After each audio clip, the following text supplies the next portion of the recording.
అక్రమ కేసులతో పోలీసులు వేధిస్తున్నారంటూ టీడీపీ సీనియర్ నేత కోడెల శివప్రసాదరావు నర్సరావుపేట పోలీస్ స్టేషన్ ఎదురు చేపట్టిన ధర్నా రెండో రోజు కొనసాగుతోంది.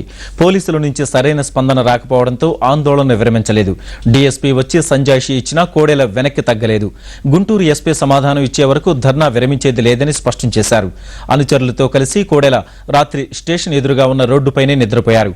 కోడెలకు మద్దతుగా సమీప గ్రామాల నుంచి టీడీపీ కార్యకర్తలు నర్సరావుపేటకు తరలివస్తున్నారు. ఎలాంటి అవాంఛనీయ సంఘటనలు చోటు చేసుకోకుండా పోలీసులు భారీ బందోబస్తు ఏర్పాటు చేశారు.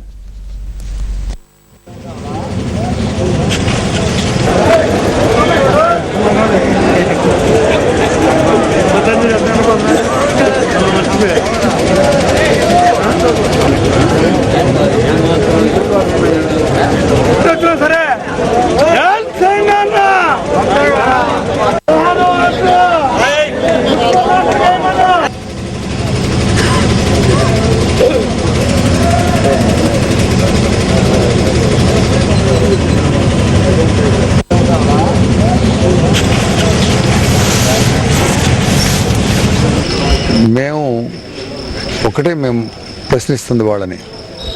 పోలీస్ డిపార్ట్మెంట్లో డిఎస్పీ గత 8 సంవత్సరాల క్రితం ఇదే కేసు పైన కూలంకషంగా విచారణ జరిపి శివప్రసాద్కి సంబంధం లేదని ఒక రిపోర్ట్ ఇచ్చాడు. కూలంకషంగా డీటెయిల్డ్ రిపోర్ట్ ఇచ్చాడు. అది వాళ్ళ దగ్గర ఉంది. ఒక కేసు అదే విషయానికి సంబంధించి కంప్లైంట్ వచ్చినప్పుడు వాళ్ళు ఆ పాత రిపోర్ట్ని తనిఖీ చేసుకోవాల్సిన బాధ్యత ఉందా లేదా.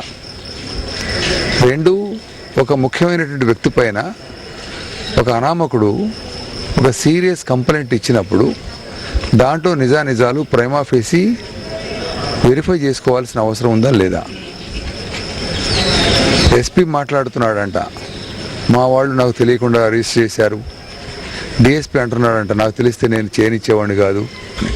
మరి ఎవరు తెలియకుండా ఎవరికి ఒప్పుకోకుండా ఎందుకు చేశారు? ఎవరు చేశారు?